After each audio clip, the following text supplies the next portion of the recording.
में सभी ट्रांसफार्मर को चले तो बदला जाए,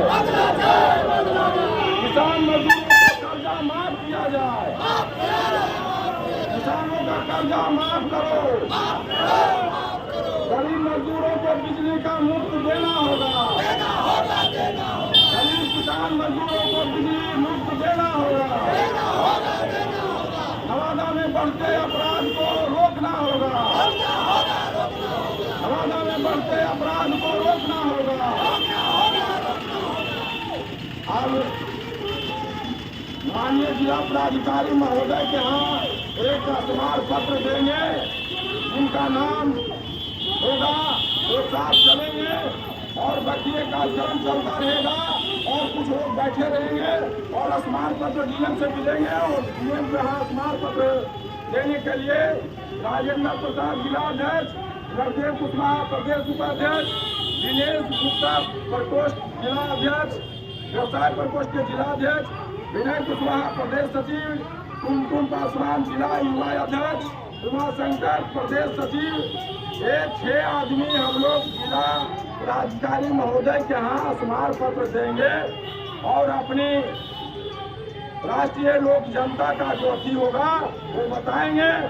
और इस स्मारक पत्र देने के बाद अगर भी सरकार नहीं सुनती है तो इसके लिए 14 अक्टूबर को गांधी मैदान पटना में हम लोग पूरे कार्यकर्ता को जाएंगे और राज्यपाल को ज्ञापन देंगे और बताएंगे कि इस जाति में बहुत गड़बड़ी हुई है, उसको सुधार करना बहुत जरूरी है, अन्यथा सुधार नहीं होगा तो आंदोलन हम पूरे बिहार में चक्का जाम कर देंगे। और जातीय गणना कराकर सत्ता के लोग फिर काबिज होना चाहते हैं, वह सत्ता पर काबिज होने के लिए राष्ट्रीय लोक जनता दल लाठी खाने के लिए तैयार है। अब किसी हालत में हम लोग माथा पर लांछन लेके नहीं घूमेंगे। माननीय नीतीश कुमार जी, आप तो अब सुबह शाम आप राष्ट्रीय जनता दल के दरबार, जनता दरबार में जाते हैं और मिलते हैं। हद हो गया, अब 20 साल आपने राज किया, अब क्या है तो आप इतना नीचे पर उतर गए हैं। अब कहाँ गया करप्शन? और जिसके खिलाफ में आपको जनता ने चुना था आप उसी के साथ मिल गए। आपने कलम से लिखने का और लोगों को कलम देने का काम किया था, लेकिन अब आप 18 साल चला करके बड़े भाई और फिर छोटे भाई, बड़े भाई दोनों मिल करके लाठी के बदौलत राज करना चाहते हैं। अब बिहार में कतई जनता, गरीब गुरुआ, किसान मजदूर कोई अब समझौता नहीं करेगा और किसी कीमत पर आने नहीं देगा। इसके लिए राष्ट्रीय लोक जनता दल लाठी खाने को तैयार है। आज धरना का मुख्य उद्देश्य क्या है आप लोग का? धरना का मुख्य उद्देश्य नीतीश जी का जो है ना, जो जनगणना हुआ है, जाति जनगणना, वो बिहार के लिए एक उन्माद पैदा कर दिया। ये नहीं होना चाहिए। एक और कहते हैं जाति तोड़ो समाज जोड़ो, अंतर जातीय विवाह करो, और दूसरी ओर जाति गणना शुरू करके आपने बिहार को वहीं पर धकेल दिए हैं। जो जाति चरम सीमा पर पहले उन्माद था, वही जाति में एक जाति से दूसरी जाति लड़ाने का काम कर रहे हैं। हम 10 को है, कोई 11 को है, कोई 50 को है, किसी को 1 लाख दिखा दिए, किसी को 1 भी नहीं दिया। जो समाज को जाति के हजारों संख्या है बिहार में, एक जाति नहीं, सभी को हक हलाज आर्थिक स्थिति के आधार पर मिलनी चाहिए थे। जनसंख्या उसको काउंटिंग करना चाहिए थे आर्थिक स्थिति के आधार पर, लेकिन वैसा नहीं करके केवल जनसंख्या के आधार पर इन्होंने बहुत जल्दीबाजी में हमारे घर में 9 फ्लैट हैं, 9 फ्लैट में 55-56 आदमी रहते, लेकिन एक से भी नहीं पूछा गया कि आप किस जाति के लोग हैं, यहाँ कितने लोग रहते हैं। लेकिन उन्होंने आनन फानन में अपने फायदा के लिए इन्होंने जाति गणना करा करके बिहार को गर्त में ढकेलने का काम किया है। इसलिए हमारे माननीय नेता जो बिहार का हैं, उपेंद्र कुशवाहा ने ऐलान किया है कि जब तक जाति गणना सुधार नहीं किया जाएगा तब तक सदन, सड़क से लेकर सदन तक इसका विरोध करते रहेंगे और तानाशाही आपका बिहार में नहीं चलेगा। उसको आने वाला समय में 2025-24 में बिहार से आपको उखाड़ फेंकेंगे। आपका जो सपना है कि हम देश के प्रधानमंत्री बनेंगे, ये सपना फलीभूत होने वाला नहीं है, फलीभूत नहीं होने वाला है। अभी देश के प्रधानमंत्री आदरणीय नरेंद्र मोदी है, जिसका कोई जोड़ा अभी नहीं है, कोई वैकेंसी नहीं है पूरे देश के हाल। अभी इंडिया में कोई वैकेंसी नहीं है नरेंद्र मोदी के सामने। हम उनका सहयोगी के रूप में बोलते हैं।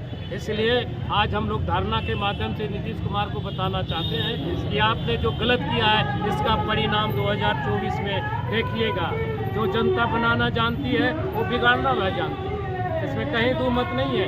नीतीश बाबू, आपको जंगल राज के खिलाफ गद्दी पर बैठाया था और जंगल राज को खात्मा करने के लिए बिहार के कितने लोगों ने कुर्बानी दी, लेकिन आप उसी के गोद में बैठ गए जहाँ जंगल राज शुरू हुआ था, उसी के गोद में आप बैठ करके जंगल राज के लाभ उगाने लगे।